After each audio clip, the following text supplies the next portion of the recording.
Selamat bertemu kembali Ibu Bapak dan Saudara semua. Shalom. Apa kabar Ibu Bapak dan Saudara semua? Semoga kita di dalam kondisi yang baik karena kasih dan pemeliharaan Allah yang terus dan selalu kita alami. Negeri kita baru-baru ini mendapatkan kunjungan tamu kehormatan Sri Paus Fransiskus, pemimpin tertinggi Gereja Katolik. Kunjungan yang hanya berlangsung selama 4 hari itu mendapat sambutan yang luas dari warga masyarakat Indonesia, baik umat Katolik maupun bukan. Paus yang berumur 87 tahun itu menunjukkan sikap yang amat sederhana. Beliau datang ke Indonesia bukan dengan pesawat khusus atau jet pribadi, melainkan dengan pesawat komersial biasa. Beliau menolak tidur di Hotel Bintang 5 atau Wisma Negara yang disiapkan oleh pemerintah untuk tamu-tamu kehormatan. Sebagai gantinya, beliau memilih untuk tidur di Wisma Kedubes Vatikan. Beliau juga tidak mau naik mobil Alphard atau Rolls Royce. Sebagai gantinya, beliau memilih naik mobil biasa yang sederhana. Sikap sederhana itu tidaklah dibuat-buat. Itulah sikap beliau yang sebenarnya, yang otentik. Sikap sederhana, ramah kepada semua orang, terbuka kepada semua orang, telah menjadi daya tarik yang luar biasa. Banyak orang menjadi kagum atas sikap Paus Fransiskus ini. Jika ditelaah lebih jauh, tentulah sikap Ugahari Sri Paus mengacu dan mencontoh teladan Sang Kristus sendiri yang lahir di kandang Bethlehem, jauh dari kemewahan dan segala fasilitas. Semoga sikap hidup Paus Fransiskus dan kunjungannya yang singkat ke Indonesia dapat menjadi inspirasi bagi kita semua untuk membangun persahabatan dengan siapa saja tanpa memandang muka, suku, kelas sosial, ataupun agama. Sebagai warga Kristen yang bukan Katolik, saya ikut merasa bangga sebab seorang pemimpin Kristen sudah memberi contoh yang sangat kuat, melampaui batas-batas sosial, agama, ataupun suku. Tuhan kiranya memberkati dan memberi kesehatan kepada Bapak Suci Paus Fransiskus. Viva el Papa. Saudara, ini adalah renungan dengan tema penghakiman terakhir berdasarkan Injil Matius 25, 31 hingga 46. Saya Pendeta Ferdi dari GKI. Dalam 2 minggu yang terakhir kita sudah membahas 2 perumpamaan yang berhubungan dengan kedatangan Tuhan untuk kedua kalinya. Singkatnya, Tuhan akan membuat perhitungan dengan setiap orang, seperti seorang hakim menghakimi seorang terdakwa. Penghakiman itu didasarkan atas kesetiaan, ketaatan setiap orang terhadap perintah Tuhan selama menjalani hidupnya di dunia ini. Di dalam perumpamaan yang terakhir, Tuhan memberi catatan yang penting kepada kita semua tentang bagaimanakah penghakiman itu dijalankan. Dia menjelaskannya begini: apabila Anak Manusia datang dalam kemuliaannya dan semua malaikat bersama-sama dengan Dia, maka Ia akan bersemayam di atas takhta kemuliaannya. Lalu semua bangsa akan dikumpulkan di hadapannya, dan Dia akan memisahkan mereka seorang dari seorang, sama seperti gembala memisahkan domba dari kambing. Ia akan menempatkan domba-domba di sebelah kanannya, dan kambing-kambing di sebelah kirinya. Siapakah yang digambarkan seperti domba, dan siapa yang seperti kambing? Sang raja yang juga menjadi hakim itu berkata kepada yang di sebelah kanannya, "Mari hai kamu yang diberkati oleh Bapakku, terimalah kerajaan yang telah disediakan bagimu sejak dunia dijadikan. Sebab ketika aku lapar, kamu memberi aku makan. Ketika aku haus, kamu memberi aku minum. Ketika aku seorang asing, kamu memberi aku tumpangan. Ketika aku telanjang, kamu memberi aku pakaian. Ketika aku sakit, kamu melawat aku. Ketika aku di dalam penjara, kamu mengunjungi aku." Lantas mereka yang mendengar vonis itu bertanya dengan penuh rasa heran, "Tuhan, bila mana kami melihat engkau lapar dan kami memberi engkau makan, atau haus dan kami memberi engkau minum? Bila mana kami melihat engkau orang asing dan kami memberi engkau tumpangan, atau telanjang dan kami memberi engkau pakaian? Bila mana kami melihat engkau sakit atau di dalam penjara dan kami mengunjungi engkau?" Lalu raja itu menjawab mereka, "Aku berkata kepadamu, sesungguhnya segala sesuatu yang kamu lakukan untuk salah seorang dari saudaraku yang paling hina ini, kamu telah melakukannya untuk aku."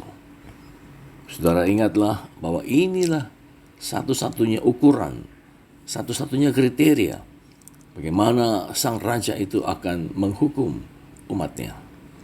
Kemudian raja itu melanjutkan vonis kepada mereka yang ada di sebelah kirinya. Enyahlah dari hadapanku, hai kamu orang-orang terkutuk. Enyahlah ke dalam api yang kekal, yang telah sedia untuk iblis dan malaikat-malaikatnya.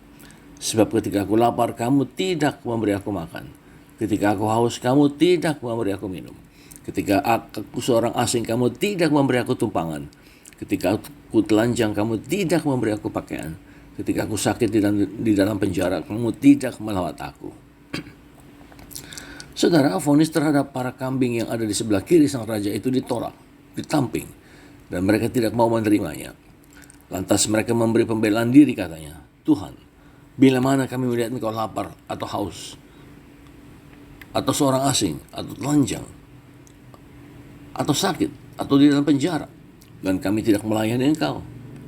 Sang raja yang menjadi hakim itu menolak dengan telak semua alasan yang diberikan itu. Dia berkata, aku berkata kepadamu, sesungguhnya segala sesuatu yang tidak kamu lakukan untuk salah seorang saudara dari yang paling hina ini, kamu pun tidak melakukannya untuk aku. Saudara, pada kesempatan yang terakhir itu, tidak ada lagi kesempatan untuk membela diri ataupun bertobat. Sebab vonis itu bersifat kekal dan mutlak.